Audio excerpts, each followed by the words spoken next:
1947 का आज हम एक तरफ तो जश्न मना रहे हैं, लेकिन दूसरी तरफ उन परिवार की कहानी है जो उस समय पाकिस्तान से भारत आए थे और भारत से पाकिस्तान गए थे। आपको कब पता लगा कि आपको जाना है, या फिर क्या उस समय आपके माइंड में चल रहा था, आपका परिवार क्या सोच रहा था? बस वो यही सोचते थे, लाहौर जो है, हम लाहौर के हैं और गांव वहाँ से नजदीक था, वहाँ गए हुए थे। One senior citizen came to our home. I asked my daddy that all the people have vacated or they have gone some other city. You are here. Then my mother and my daddy we left the house. भी देखते हैं कि लोग पैदल जा रहे हैं, गाड़ियों में जा रहे हैं। ऐसा कोई नहीं था उस वक्त। आपने बताया हमें याद आ रहा है, हमने सामने देख रहे हैं क्या हुआ था। 1947 का आज हम एक तरफ तो जश्न मना रहे हैं, लेकिन दूसरी तरफ उन परिवार की कहानी है जो उस समय पाकिस्तान से भारत आए थे और पाकिस्तान भारत से पाकिस्तान गए थे। लेकिन हम अब आपको उस आज उन लोग परिवार से मिलाएंगे जो उस समय पाकिस्तान से भारत आए थे और उन परिवारों ने कितना स्ट्रगल किया है, वो इस परिवार से उनकी जुबानी जो है वो सुनते हैं। इस वक्त हमारे साथ वो परिवार मौजूद है जब बंटवारे के दौरान एक परिवार पाकिस्तान से भारत आया था। वो दो परिवार हमारे साथ मौजूद हैं। कुलदीप सिंह सूरी साहब हमारे साथ मौजूद हैं, गुरशरण सिंह चड्ढा जी हमारे साथ मौजूद है और वो उनका परिवार आप देख सकते हैं कि किस तरीके से हमारे साथ बैठा है और कहानी वो दास्ता सुनाएंगे उस समय की, किस तरीके से ये लोग पाकिस्तान को छोड़कर भारत में आए थे, किस तरीके के उस समय के हालात थे। पहले कुलदीप सिंह जी से बात कर लेते हैं। कुलदीप जी, उस समय आपकी उम्र क्या थी और किस तरीके से उस समय के हालात थे? उम्र मेरी 8 साल की थी। हालात तो लड़ाई झगड़ा हो रहा था, कत्लेआम हो रही थी, शांति तो थी नहीं ना, सीधी बात है। तो आपको कब पता लगा कि आपको जाना है, या फिर क्या उस समय आपके माइंड में चल रहा था, आपका परिवार क्या सोच रहा था? बस वो यही सोचते थे, लाहौर जो है, हम लाहौर के हैं और गांव वहाँ से नजदीक था, वहाँ गए हुए थे अपने ताले बंद करके दुकान के घर के लाहौर में। उसके बाद यही होता था, आज फैसले हो रहे थे। तो मेरे को कल परसों टीवी इस पे आ रहा था, टेलीफोन में एक सरदार जी हैं, तरलोचन सिंह उनका नाम है, MP हैं राज्यसभा के, he is a very intelligent man. वो बोलते हैं पहले पाकिस्तान जो था ना, लाहौर जो था वो इंडिया में आ गया था और गुरदासपुर के साथ, गुरदासपुर जो है ना अमृतसर के नज़दीक है, उसके साथ कितने गांव थे जहाँ पे हमारे सरदारों की बहुत ज़्यादा क्वांटिटी थी, मेजॉरिटी थी। तो वो सूट नहीं करता था इंडिया को। तो वो रातों रात फिर दिल्ली आए, लाहौर से पता लग गया अभी ये हो रहा है, लाहौर मिल सकता है अगर ये उधर चला गया। तो मेजॉरिटी बहुत थी सरदारों की, गाँव के खेती करने वाले ये लोग थे। तो फिर वो लॉर्ड माउंटबेटन जो था उसने ये रातों रात चेंज किया, ये गुरदासपुर इधर आ गया, उसके साथ कितने भी गांव थे वो भी आ गए और लाहौर जो था वो पाकिस्तान को मिल गया। क्योंकि लाहौर के ऊपर बड़ी प्रॉब्लम थी, हर जैसे पहले कलकत्ता ले रहे थे, कलकत्ता नहीं दे सकते थे, बहुत कॉस्टली जगह थी कलकत्ता भी, वो मिल गया, फिर लाहौर छोड़ दिया। मतलब जो लाहौर से आए हुए थे वो तो सोचते थे ना कि हमारा सब कुछ वहाँ है। कहते हैं लाहौर जिसने नहीं देखा वो पैदा ही नहीं हुआ, ये एक पुरानी कहावत है कि जो लाहौर जिसने नहीं देखा वो पैदा ही नहीं हुआ। लेकिन सूरी साहब, उस समय के हालात जब आप लोग वहां से निकले तो किस तरीके के हालात थे, अगर पूरा नजर डाले तो? हालात यही थे, जो बच गया वो किस्मत वाला है। वो उनको ट्रेनिंग दी गई थी। कहते हैं इतनी एक छुरी हमने देखी थी एक स्टेशन पे बदमाशों के पास, और डंडे के अंदर लगाई हुई थी, वो साइड से यहाँ पे मारते थे, आदमी वहीं गिर जाता था, वो फिर ऐसा उल्टा करते थे, बाहर निकालते थे, खत्म।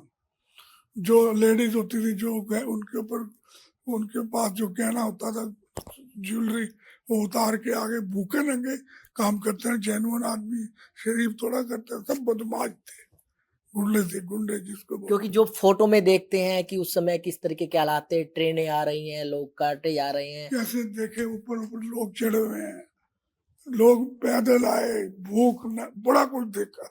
जैसे हम तो आए हैं बिल्कुल अच्छी तरह, कोई कुछ देखा जो वही है, कोई हमारे को कोई वो नहीं हुआ, लेकिन लोगों के साथ बहुत जुल्म हुआ है, बहुत। लेकिन सूरी साहब, आपसे जानना चाहें कि आप लोगों को कब पता लगा कि आपको भारत जाना है, या फिर आपको जाना कहाँ है, आपके परिवार को आपने जिस तरीके से उस समय किस तरीके से आप लोग? कुछ नहीं पता था, सब कुछ था, खाने को कुछ नहीं था।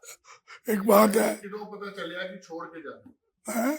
आपको कैसे पता लगा कि छोड़ के जा रहे हो अपना घर? हमारे को ट्रेन में मालूम पड़ा, जब हम इंडिया फिरोजपुर आ रहे थे कसूर से। कसूर बहुत मशहूर गांव है पाकिस्तान का, ये नूर जहां वहीं पैदा हुई थी। मतलब वहां से जब गाड़ी चली तो खप पड़ गई जी, लाहौर जो है वो पाकिस्तान में चला गया है, और ये हो गया, वो हो गया। फिर फिरोजपुर आए, वहाँ मिलिट्री थी, रेडियो लगा हुआ था, रेडियो की खबर तो ठीक आती थी ना। फिर सब चुप हो गए, जो होना था हो गया। लेकिन सूरी साहब, आपका परिवार वहां पर क्या करता था? आप वहां पर कौन सी क्लास में पढ़ते थे? आज भी आपको याद है? थर्ड में पढ़ता था, उर्दू आता था मेरे को। यहाँ आते 2-3 साल खराब हो गए ना, दाखिल नहीं हुए, फिर हिंदी पढ़नी पड़ी, पहली में दाखिल हुए, तो उर्दू में काफी। परिवार क्या करता था वहां पर आपका? ऑटोमोबाइल्स की दुकान थी लाहौर में हमारी, और जितना सामान था वो किसी के यहाँ रख के आ गए। वो बोलते थे लोग भी दिल्ली ले जाओ, कि तो दिल्ली आ रहे थे तो सेट हो जाते, माल तो माल होता है ना। तो वो किसी का वहाँ पर ईंटों का भट्टा था, तो वो वहाँ रख दिया। बाद में हमारे फादर वहाँ गए तो वो ऑक्शन किया ना गवर्नमेंट ने, जो भी लोगों का सामान था, जो लुट गया, जो पकड़ा गया गवर्नमेंट ने ऑक्शन की। तो वो बताते थे, डीलर जो थे, इनके पहचान वाले थे हमारे फादर 2 बार गए हैं लाहौर। उसके बाद, आने के बाद? 54 में और एक 60 में, 2 बार 60 में। तो उसके बाद कभी सोचा ही नहीं। अब हमारा बड़ा दिल है मेरा कि लाहौर एक दफा जाना है, कि लाहौर की जो बिल्डिंगें हैं, लाहौर देखने वाला शहर है, दिखाते हैं ना फिल्मों में, ये वो। अच्छा, बहुत जबरदस्त। आप वापस आने के बाद कभी पाकिस्तान गए हो? नहीं गए ना, जाना है हमने, हमारे तीर्थ स्थान है, ननकाना साहिब है, ननकाना साहब है, और बहुत गुरुद्वारे हैं गुरु नानक देव जी के। ये देखने वाले हमारी किस्मत में देखो है कि नहीं। पर वो कहते हैं ऐसा टूर बना के देते हैं, सुबह 5 बजे जाओ, वो एस्कॉर्ट देते हैं साथ में। पंजा साहब गुरुद्वारा है, वहाँ पे जाके वहाँ से फिर वापसी में रास्ते में गुरुद्वारे आते हैं, 10 बजे तक वापस लाहौर। मतलब एक दिन में पूरा गुरुद्वारे दर्शन हो जाते हैं। सूरी साहब, आपके दोस्त थे वहां पर उस समय में? दोस्त थे आपके, फ्रेंड? कहाँ थे, हमें समझ ही नहीं थी। हमारे बड़े जो भाई, मेरा एक ब्रदर था, मेरे से बड़ा था, वो ऑफ हो गया, तो उसके होंगे, हमें नहीं खास। सूरी साहब, उस समय लोगों ने जिस तरीके से वहां पर मारकाट भी की थी, ऐसा भी वाक्य हुआ है कि आपको किसी परिवार ने बचाया हो? नहीं, मारपीट तो हुई है, रोज पता लगता था, पेपर में आता था। उस वक्त कुदरत इतनी बरखलाफ थी, जो आदमी कत्ल होते थे ना, उनका ब्लड गिरता था ना, तो ऊपर आसमान में लाल रहता था, काला आसमान नहीं देखा किसी ने उस वक्त लाल हो जाता था, खून, इतना खून तो खून है ना, लोग बिल्कुल ठीक बात है, आसमान लाल रहता था। कहते थे ना गदर हो रहा है, जुल्म हो रहा है, कत्लेआम बहुत हुई थी। तो आपने सुना कि किस तरीके से सूरी साहब ने बताया कि किस तरीके के हालात थे। चड्डा साहब हमारे साथ मौजूद हैं। चड्डा साहब, आप पाकिस्तान में, आपका परिवार कहाँ रहता था? एक गांव था, फिर उसका नाम था नारंग नारंग। तो I was at 12 years old. I was, the one senior citizen came to our home. I asked my Dadiji that all the people have vacated or they have gone some other city. You are here. Then my mother and my daddy, we left the house and went to it will take amount 4 hours। तो हम एक relative के घर चले गए, वहाँ पहुँचे। तो उसके काफ़ी इन्फ्लुएंशियल थे। तो देखने में आया कि जितना भी सराउंडिंग और भी विलेज थे ना जो मुसलमानों ने मारना शुरू कर दिया, तो लोग वहाँ आ गए थे। जी वो आई थिंक 200 पीपल्स कम देर वहाँ गए। तो उसके बाद यहाँ कैसे आना हुआ, ये कोई लंबी कहानी है। तो वहाँ कैसे आया, फिर हम ना वहाँ से जो फैमिली ने सोचा, तो हमारे रिलेटिव थे यहाँ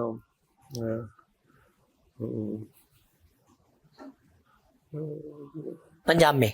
नहीं, उनका था काफ़ी एग्रीकल्चर लैंड थी। तो हम वहाँ जाते हैं, ठीक होगी तो फिर वापस आ जाएंगे।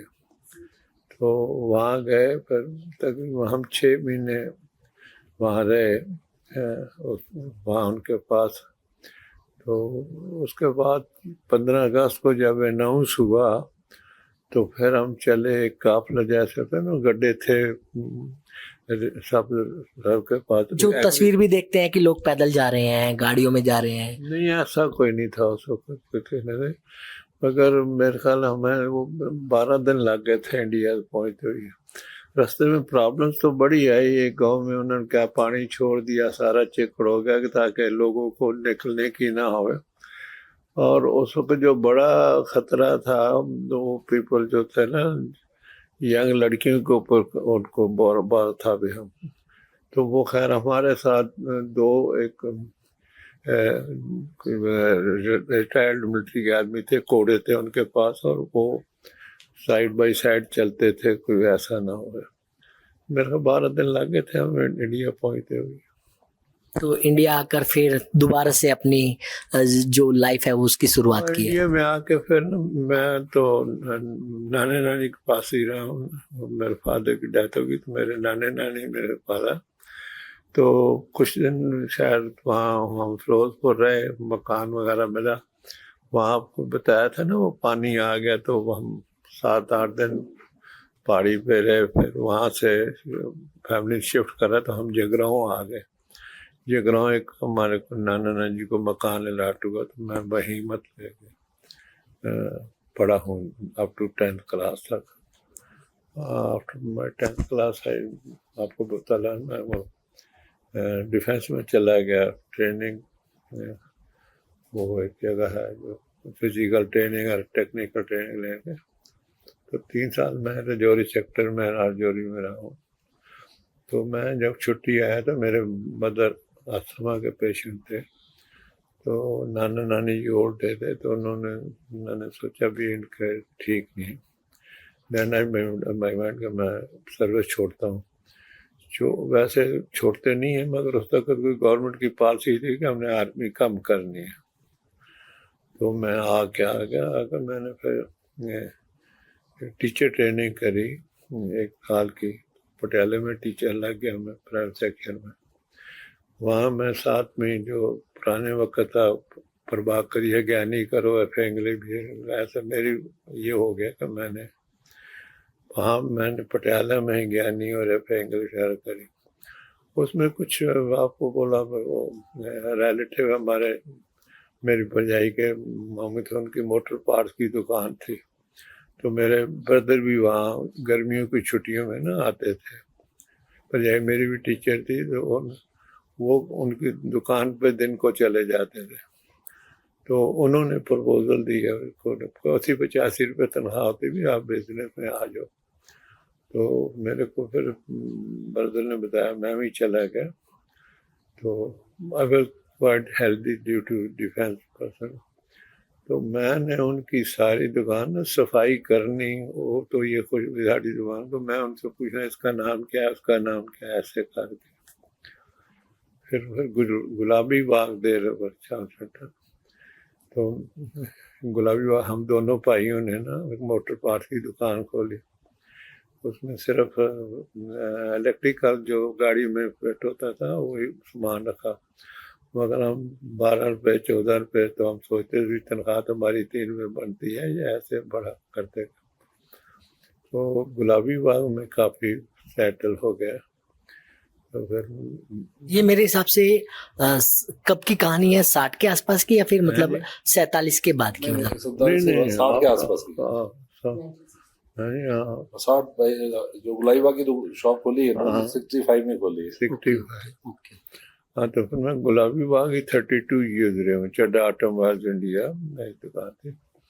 तो वहाँ मैंने साथ ट्रांसपोर्ट का भी काम शुरू कर दिया था। ये उस वक्त जो कहा था वो आफ्टर राइट्स वो था ना, प्राइम मिनिस्टर था सिखों को मारो, जो इंदिरा 84 में जो हुआ है। इंदिरा गांधी को जो उसके रखकर मारा था ना, तो प्राइम मिनिस्टर उसका लड़का बना था, सिखों को मारो। तो वो गया भी, अगर हमें पंजाब जाना पड़ेगा तो मैं क्या लूँगा। तो मेरे को मैंने अपनी दुकान से एक गाड़ी असेंबल कर ली, तो एक पेपर ले लिए मैंने, 15,000। बस उससे ट्रांसपोर्ट बिजनेस में आके बस।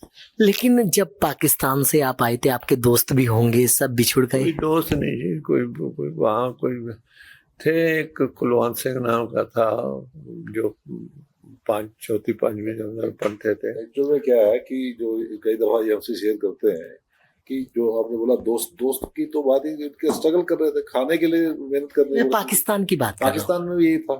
पाकिस्तान में ये कोई इतना ऐसे रईस वाली बात नहीं थी।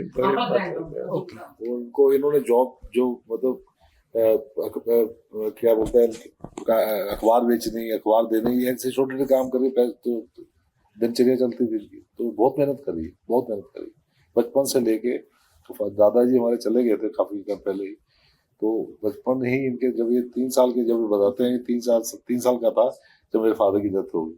तो 3 साल से लेके उसके बाद सारा स्ट्रगल किया, बहुत मेहनत करी। बात इंडिया जब वापस यहाँ आए गुलाई बाग में, तभी हमें याद है कि कितने साल कोई छुट्टी नहीं थी, कोई हॉलीडे नहीं था। सुबह से लेके शाम तक। मदर हमारे टीचर थे, मदर काफी बीमार रहते थे हमारे, बाद में काफी बीमार हो गए। तो काफी मेहनत है इनकी। जो भी आज हम यहाँ खड़े हैं या जहाँ बैठे, सारी स्टैंडिंग, सारी मेहनत इनकी की हुई है। आज जब उस पल को याद करते हो? मैं ठीक है, जो याद तो करता हूँ और उसके साथ भगवान का शुक्रिया भी याद करता हूँ जो अब मेरी लाइफ बड़ी अच्छी रिलीजियस लाइफ है। रात को मैं 10 साढ़े 9 10 बजे सोता हूँ और सुबह मेरी आँख खुल जाती है 3 बजे। तो आई गेट बाथ। और बात दिल्ली से इधर जो है ना, पंजाब साइड नुकसान, कत्लेआम सब इधर हुआ है। दिल्ली के आगे कुछ नहीं हुआ। उन लोगों को पता ही नहीं है पाकिस्तान हिंदुस्तान बना था, क्या हुआ था।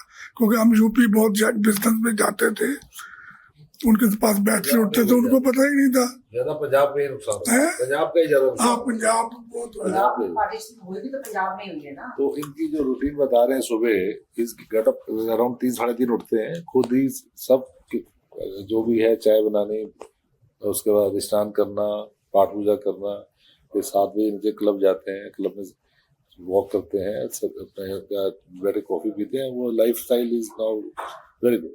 तो बिल्कुल दूसरे परिवार भी हैं, उनसे ही बात करते हैं। तो अगर बात करें, परिवार ने जिस बताया कि किस तरीके से स्ट्रगल किया, तो आपके परिवार से कौन था? अगर बात करें चड्डा जी, गोल्डी जी।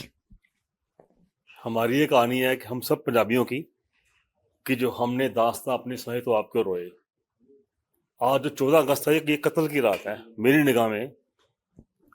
आज जो कत्लेआम हुआ है, कम से कम 1 करोड़ लोग या 95 लाख लोग जिनकी वहाँ कत्लेआम किया गया है, तो अगर उनको याद करें, उनकी कुर्बानी को, उनकी शहीदी, मैं तो शहीदी कहूँगा ना, उस वजह से हम लोग यहाँ बैठे हैं। मेरे दादाजी फ्रीडम फाइटर थे, सार्जन सिंह धमीजा, और भगत सिंह जी के साथ जेल में थे।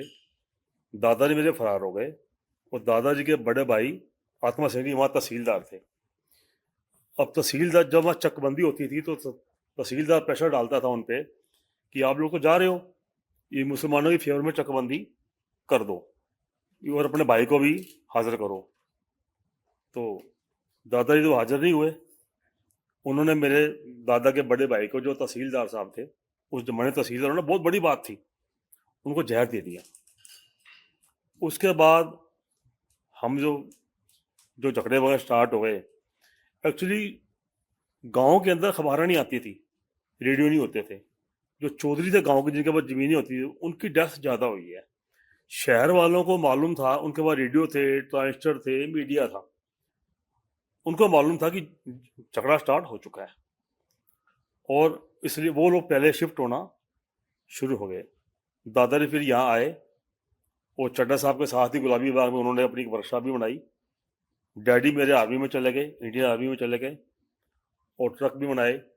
अभी सूरी साहब ने कहा ना कि जो लाहौर एंड में इंडिया से कट गया, उसके पीछे एक बहुत बड़ी राजनीतिक साजिश थी, जो दादाजी मेरे बताते हैं कि कलकत्ता बांग्लादेश में जा रहा था, पाकिस्तान में जब जा रहा था, तो लॉर्ड माउंटबेटन, ठीक है जी, और जवाहरलाल नेहरू किसी बहुत बड़े औद्योगिक घराने की साजिश के अंदर कलकत्ता जो था इंडिया को दे दिया गया, और लाहौर उनको दी। ये लास्ट मोमेंट में हुआ है। राजनीतिक घराने, जो बड़े बड़े बिजनेसमैन थे, उनके वहाँ बिजनेस थे। ये बहुत बड़ी साजिश थी जो आम लोगों को मालूम नहीं है। दादाजी मेरे बताते थे कि वो तो राजनीति में थे, तो कैसे कैसे हम लोगों ने स्ट्रगल किया। दादाजी ने, हम जितने पंजाबी लोग आए, यहाँ के लोगों ने बड़ा साथ दिया। एक मेरचंद खन्ना होते थे, डेवलपमेंट मिनिस्टर, उन्होंने यहाँ हम सबको मकान दिए, इधर जिंदर नगर में, पटेल नगर में, मोती नगर में। यहाँ के मतलब जो भाई थे हमारे लोग, उन्होंने हमारा बड़ा स्वागत किया। उनकी सपोर्ट की वजह से आज हम यहाँ लोग बैठे हुए हैं। बाकी जो फिल्म आई ना पीछे एक, कि मैं वापस आऊँगा, उस फिल्म में दिखाया गया है कि उस आदमी को पुरानी बातें याद आती हैं। पुराने किले में एक मीटिंग हुई थी, उसमें यह तय हुआ था कि हमारे घर की कोई भी लेडीज जो वहाँ रह गई है, उसकी बात मगर अगली पीढ़ी को नहीं बताएंगे। और कुछ लेडी ने आत्महत्या कर ली थी, और कुछ लेडी का हमारे बुजुर्गों ने काट दिया था उनको, कि ये मुसलमानों के हत्थे ना चढ़ जाएं। और वो जैसे वो मैं वापस हम पुरानी बातें याद कर रहे हैं। मेरी मदर भी पुरानी बातें करते हैं, जैसे मेरे फादर आर्मी में थे। अब पिछले हफ्ते कह रहे कि झगड़ा हो गया चाइना के साथ, डैडी गया तेरा बॉर्डर पे, तू क्यों नहीं बॉर्डर पे लड़ने के जा रहा। तो पुरानी बातें याद आती हैं इस उम्र में।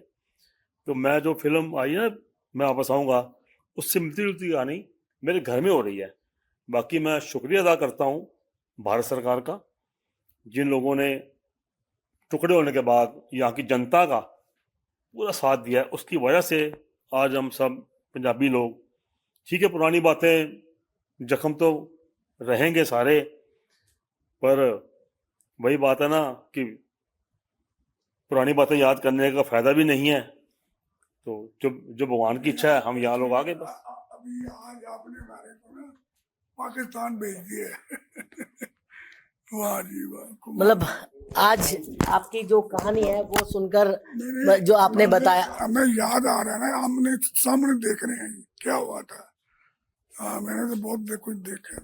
तो बिल्कुल आपने सुना कि किस तरीके से इन लोगों ने उस समय जब बंटवारा हुआ तो किस तरीके से यहाँ पर आकर स्ट्रगल किया। पूरी आपने सुना इन लोगों से कि किस तरीके से स्ट्रगल करने के बाद आज ये परिवार के साथ खुशी से अपना जीवन व्यतीत कर रहे हैं। पता क्या दिल्ली से कमल कुमार कंसल।